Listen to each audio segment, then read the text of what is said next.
Welcome to the 2024 PDGA Masters Disc Golf World Championships from Emporia, Kansas. It's Grant Zellner and Terry Miller. Terry, 800 some odd players here. I can't hardly keep the 24 divisions straight.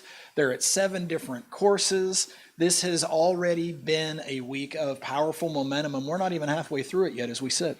No, and certainly one of my favorite events to be at year after year. I've got even a pro tip for you. I know you're the professional broadcaster. I've committed to memory. It's 2024, hence 24 divisions. So that's my little tip. There you go. Just to remember how many we have here between the AMs and the pros. It's been incredible. Like you said, what we've seen over the last couple of days, so impressive. And these guys going for all these world titles. Jackie Morris and her team here on the ground in Emporia, Kansas, they are experienced. They have rolled with the punches this week when it comes to a bit of weather that came through before competition started, but it raised the level of a number of creeks in the area. Some of these disc golf courses in beautiful park settings with those creeks running through them, they've had to adjust to that. The players as well have had to adjust on the fly. Talking with several of them earlier this morning, talking about how they're still seeing some things that they weren't able to practice for, making the adjustment as they work their way through the early rounds of this 5-day championship. Well, and to quote the famous Nelly, it's getting hot in her. It is really kind of moved in to that excessive heat zone that we're going to experience today. They're saying between 103 and 108 with heat index. So we saw the storms roll in along with all the weather and all the rain Friday night and Saturday night. That made for the adjustments you just spoke of. But today they're going to be dealing with the heat and the humidity that we've come to expect when we're here in Kansas. So everyone be safe. Be hydrated, do all of those things, be dynamic, do all of those things, but make sure that you're taking care of yourself. In fact, a quick update, Des Redding had to withdraw on day one due to heat exhaustion. She's doing just fine now, but even a seasoned veteran like herself, still overtaken by the heat. So be safe out there, everyone. Lots of staff out there ready to take care of people as well. As we work our way through now, day number 3. So at the halfway point of today's rounds, we will just then be at the halfway point of this 5-round tournament. It's going to be exciting stuff. Looking back now at some of the action that's going on, let's take a look at some footage that you took care of yesterday, Terry, looking at the MP40 division. Let's see what went on. We're back. It's day number 2 of the 2024 PDGA Masters World Championships taking place in Emporia, Kansas, brought to us by Dynamic Discs. Right here at Champions Landing comes Saturday. Schwebe hunting down his first world title still.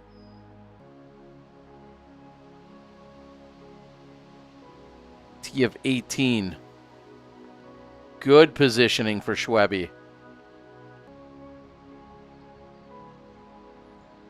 Can Yeti fight himself back to a 1-over effort? Currently sitting on 2 up.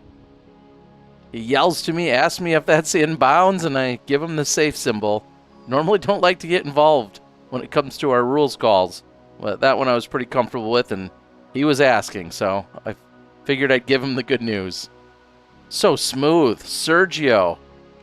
Center of the fairway, wide open look to the pin.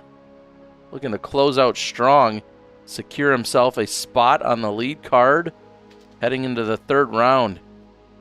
Schultz clips some of the trees, but still fights through almost the exact same distance to the pin as what Sergio is for Thursday's rounds. For the 3rd round, between 1 and 8 p.m. So all competitors will have to take that into account, regardless of the course they're at. Schwebe on the green, safe. He'll have a look for one final birdie. Can he get to 4 under on the round? About 25 feet closer for Yeti, and he puts himself out in a similar position.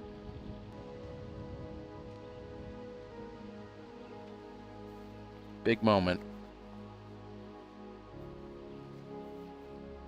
Wind pushing it down, but puts himself inside the circle comfortably. Schultz also sitting at 2 over on the day. Puts it up much higher, more angle, and almost throws it in for eagle. Schultz will have a birdie look.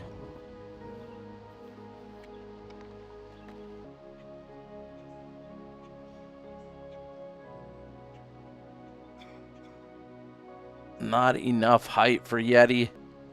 Clean scorecard for the most part from Schweberger, trying to close it out with a birdie, and won't be the case. So Schwebby, after 2 rounds of golf at the World Championships, is at 13 under, assuming he makes his short comeback putt. Barry Schultz vying for his world title, what would be his 4th Masters world title. And in for the birdie. Schultz goes to 6 under as a total. So 1 up on today's effort. This is a course that may be better suited for MPO caliber players. Well, that's what I'm going to say. But he says as an MP50 player, this pushes the limits and maybe even then something. Is still one of the smoothest, best throwers in the game, and has been playing for a lot of years, and I trust his judgment. So certainly good feedback. Schwebby closes out with a par. He's going to be your leader at 13 under. He's heading into day number 3. A little moving and shaking going on here in the MP50 division, as Yeti's going to slam it home. At the 2024 PDGA Masters World Championship, we're at Champions Landing, and we'll see you tomorrow.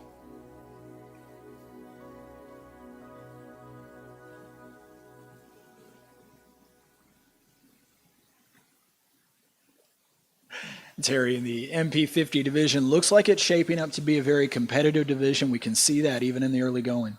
Yeah, and what we saw out there yesterday is Brian Schweberger maintaining the lead that he set himself up with after round number 1. Schwebby has 406 wins in more than 800 PDGA events that he's played. This would be the biggest. He took down 1 major. That was the Tim Selinsky in 2013. And when you have the likes of Johnny McRae and Barry Schultz and others that are right there in that division, Schwebby was new to it just last year.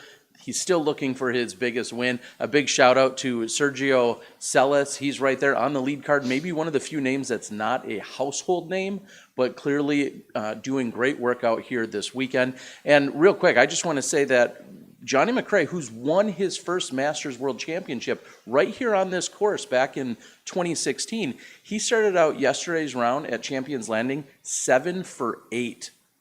So impressive. However, he ran into the buzzsaw that we all know as hole number 9. He took a quadruple bogey. He took an 8 there, still battled back. So we're excited to see him on the bottom of the lead card. Schultz will fall off. He had a somewhat of a rough day out there overall. But nonetheless, this is an incredible battle. Schwebby out in front of Justin McLuhan by 2 strokes. That MP50 battle. Some of my idols, some of the guys I played against and with, as we can say about so many divisions out here. Sure. But this is one I'm going to continue to keep my eyes on this week. All right, so we've talked about a division that looks like it's going to be very, very competitive. Now let's go to a division where we're looking to see who can make a run at the early leader. The early leader, to maybe very few people's surprise, is Owen Scoggins. The question is, do the courses set up well enough for somebody like a Stephanie Vincent, a Jennifer Allen, anybody else for that matter? Can anybody put even a little bit of pressure on Owen Scoggins? And then we'll see how the chips fall. It is still a very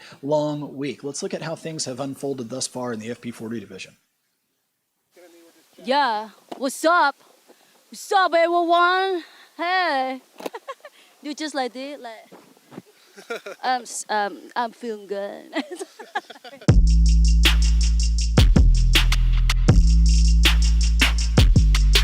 My putting was good. My drive was like a little bit off here and there, but saved me the most was the putting today.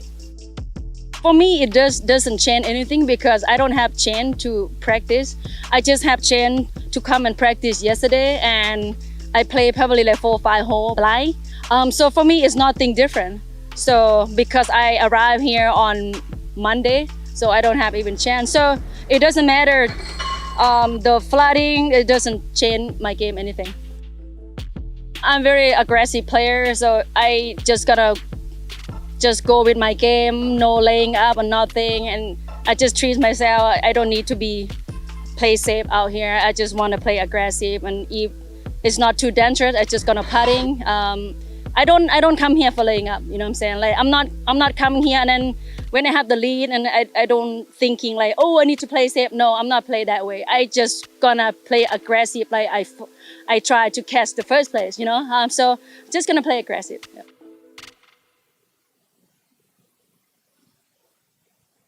No surprise, of course, to see the putter working for Owen Scoggins. The putter working for several of the other players. It's whether or not they can get tee to green with enough efficiency to cash in on more and more birdie putts. The course is playing fairly short that the FP40 division is playing. So do we already have an idea of what's going to happen, or could something unexpected unfold? Well, what I'm noticing over the first two rounds is that Stephanie Vincent has kept cleaner scorecards than what we're seeing from our leader in Owen Scoggins. Yesterday in round number 2, she had 7 birdies out there on the course with no bogeys. Owen is collecting plenty of birdie and under par strokes, including a couple of eagles. However, she's also, with that aggressiveness, maybe it's sometimes coming back to bite her. In round 1, she had 10 under par strokes to finish out her round. In round number 2, she also had 10 under par strokes. So she's getting plenty of birdies. It's just a matter of then occasionally giving them back. We'll see if someone like Stephanie, possibly Sandy Hendel out of Canada, or Jennifer Allen or an Ellen Widboom might be able to go ahead and make a push. We're also seeing Kari, an Estonian, making a push as well. She's been hanging out right on the top of that chase card. So we'll see what they can do here in round number 3. Lots more to cover today, including a very special look at one of our eldest divisions, the Statesman of the Game, coming up right after this. Nobody is immune to a course like Northwood Black. Just throwing laser beams. That's so good. Bresnell, the birdie, the fist pump. Critical shot. Gotta get up. Bresnell. That is a shot of a champion. Your 2024 Champions Cup winner, Andrew Bresnell.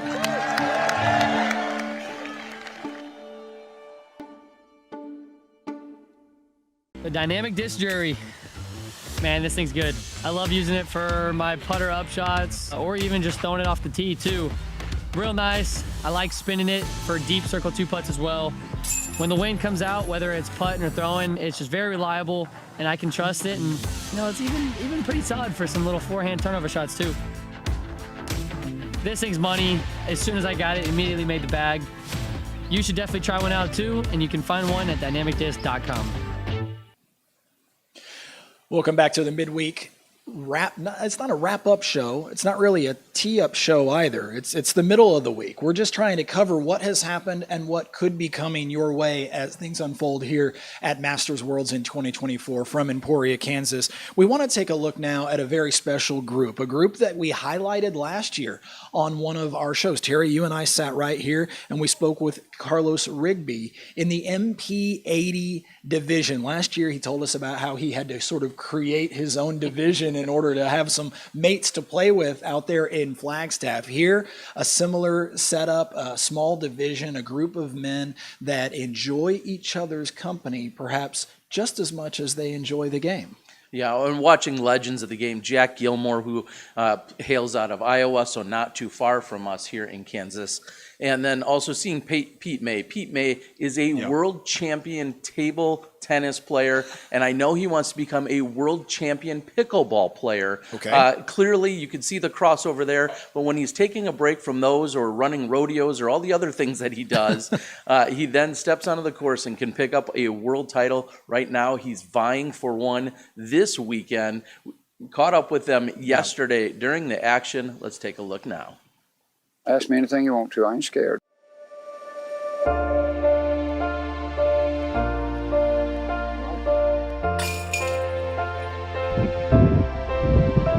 It's wonderful. We're competitive but great friends. You're all world champions, and we've played together a lot of years now. It's so rare to find an 80-year-old man that can play disco. What you're looking at are 3 miracle men. I'm very fortunate that I'm as old as I am and I can still throw right along with these guys. MP40, I mean, that's the last division. You reach 80, then hang on as long as you can, I guess.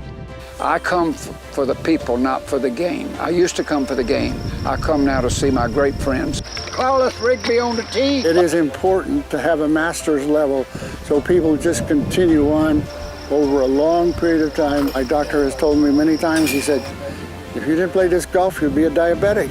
I really thank disc golf for keeping me halfway in shape. Because I think as you get older and you retire, if you don't have some goals, you sit around too much and do nothing. When you do nothing, you atrophy. So I'm fit as a fiddle because of disc golf. But there's a spiritual side of it that is really quite important if you're going to play as long as we play. It's been a lot of fun. Terry, I don't want to get all sort of mushy and inspirational, but the fact of the matter is there are times in life where things are a little bit mushy and they're a little bit inspirational. I love watching these guys, but more importantly, I love hearing them talk about the game, about the relationships, and about what it means in terms of a long, healthy, well-balanced life. Being out here in the sun, out here throwing frisbees with other people. Well, and you're also seeing just how smart they are when they're wearing all that protective clothing to keep out of the sun. I'm thinking about, wow, wearing long sleeves and long pants when we're pushing 80, 90, 100 degrees. Those guys taking care of themselves. So great to see out there. When they played in round number 1, we talked about it the other day, they ultimately walked away tied. All 3 of them shot 12 over in round number 1. The separation took place in round number 2, and they just completed round 3 moments ago. So I'll give you the update that Pete May is out in front of Jack Gilmore by 9 strokes, and now Jack has 7 strokes over Carlos Rigby. So they've played their second round at that particular course. Pete May in the driver's seat as he sits with a 9-stroke lead, but we know anything can happen. Exciting storylines unfolding, and perhaps one of the most popular divisions here at this Masters World Championship, talking about the MP40 division, popular because more and more players are aging into the division. And I say that with a great deal of respect because I'm one of those, not a pro though, but you know, you do what you can. The fact of the matter is the MP40 division is shaping up to be very, very exciting. A lot of names in the mix right now. To set up what's going to happen, let's look back earlier on the week at what has happened so far in that division.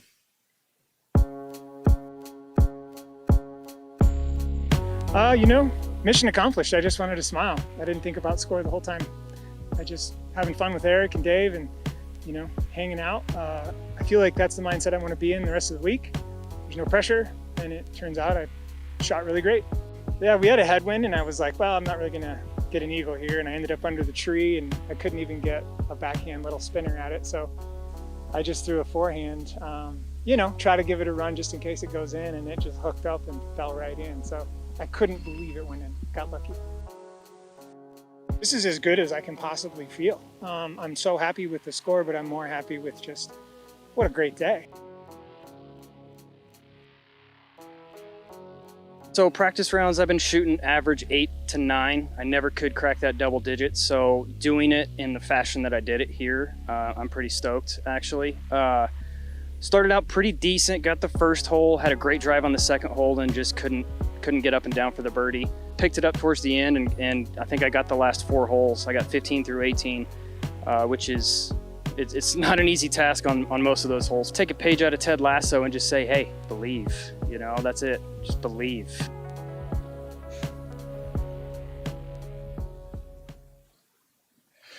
And a lot of that was round number 1 that you just saw. In fact, all of it, including those chats with some of the players in contention. Joe Revere in particular, who had a great start to round number 1. They moved, though, from Champions Landing just down the street and around the corner to Jones Park, playing the East layout to be specific.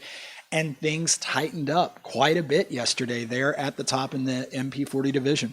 Yeah, and no surprise to see Eric McCabe close a gap, especially at that particular course. Eric McCabe, that was one of the first ones that he designed in being here in Emporia and getting involved with disc golf. So it was awesome to see. I think you were talking about how is he maneuvering around the course, kind of relying on a disc that maybe the rest couldn't be thinking about throwing? Sure, throwing that mid-range, a truth in most cases, which makes a lot of sense, throwing an EMAC truth. But watching him carve up different lines on that course, going uphill, going downhill with a disc he trusts, while the other players were throwing discs of different speeds. It was just interesting to see different strategies unfolding. His obviously a product of a lot of familiarity with both the lay of that course and what the winds tend to do, because yesterday the winds came up significantly compared to day number one.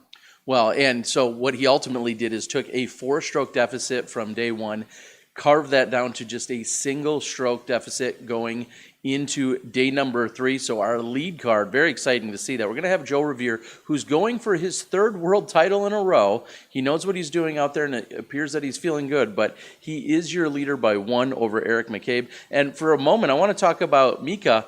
I watched him claim, well, a share of the lead in terms of a world title so close in the doubles. I was out here on Saturday at the Jones East course. Him and his partner had a really good battle. They had a chance to win it on the 18th hole. It didn't fall their way. There was a playoff. But really what I'm getting at is Mika out of Finland having an incredible week. He played really well during round number 2. That's why he's going to be on our lead card. And then rounding out our lead card, Jeff Faze, who's been a contender all week long. Mm-hmm. Great opening round, comes back during second round also on the lead card. A couple names that you're not seeing on the lead card right now. Kale Laviska, somewhat surprising. And Dave Felberg, we have to mention, he knows what it means to get this title himself.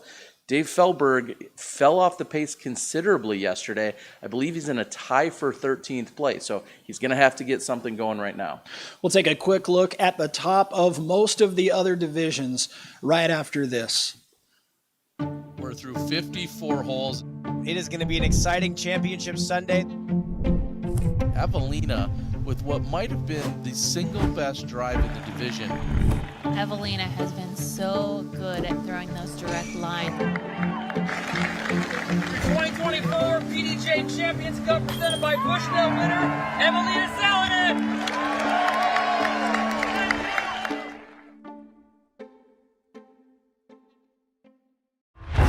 In a backyard kingdom, not so different from your own.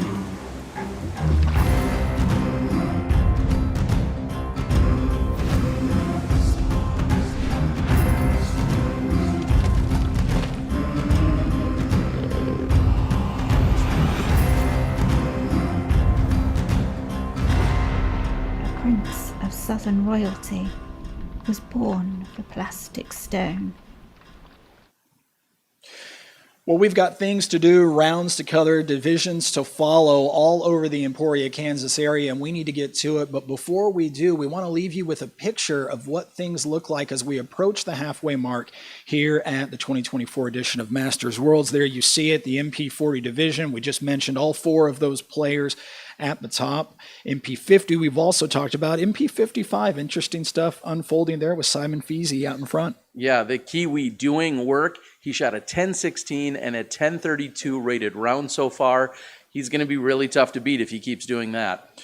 In FP40, Owen Scoggins out to a comfortable lead. FP50, Juliana Corver out in front by a half a dozen strokes. And there's Elaine King. Yes, trying to pick up another world title to add to the trophy case. However, things have tightened up. So Elaine just a 1-stroke lead at the moment. FP60, Amy Schiller, Andy Young from the Disc Golf Hall of Fame, Sue Perales, everybody in a fairly tight battle there. Yeah, and looking at FP65, Janice Jones doing such incredible work out there in our local community. I was just out there in Washington, and here it looks like we're seeing a little of that karma pay off as she's out in front of FP65. Also a close division there. MP70 and MP80. We've talked about the MP80 division, but the MP70 division, interesting stuff going on there. Yeah, David Greenwell is sitting out in front by 2 strokes over Ron Rice, along with Harvey Brandt, and rounding out that card, last year's champion, Randy Beers. Some of the amateur divisions, FA40, Amy Church over Meg Sapp, everything within a couple of strokes there amongst those leaders. You see FA50 and FA55. Also reasonably close battles at this early stage of the event. Not a surprise as they continue to bounce back and forth between the Swope course along with Peter Pan. I think those are appropriately challenging those divisions, and I'm excited to see how those battles unfold. Those divisions, and in fact, all of the divisions, both pro and amateur, available for you to follow live at PDGA Live. You can click on that and get all of that information right there and see how things are unfolding as the rounds unfold this afternoon. The heat up, it looks like today, according to the forecast, should be the hottest day. That may unfold a little bit differently. We are in the middle of the plains, but it looks like today's going to be the day to get over the hump, and then things may chill out just a bit, relatively speaking, on Friday and Saturday. Coverage also of several divisions available in post-produced format on our YouTube channels from the PDGA. Terry, as we go into what will be the round that gets us over the halfway mark, what thoughts do you have, or what storylines are you paying special attention to? Well, just being out there yesterday and specifically taking in that MP50 battle, I've known Brian Schweberger since the mid-90s. I've known Barry Schultz along with Johnny McRae. That one is especially exciting for the reasons I said earlier. Brian Schweberger has 406 wins under his belt, but has yet to claim a world championship title.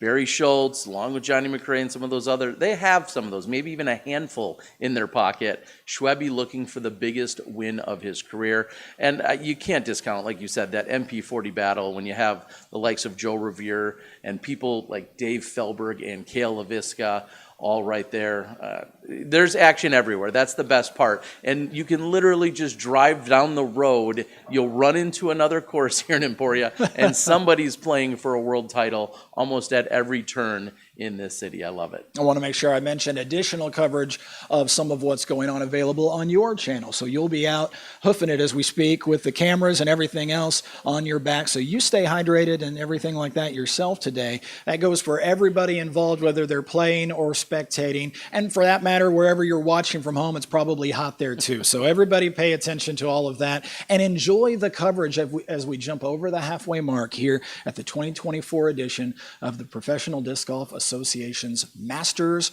World Championships. Enjoy.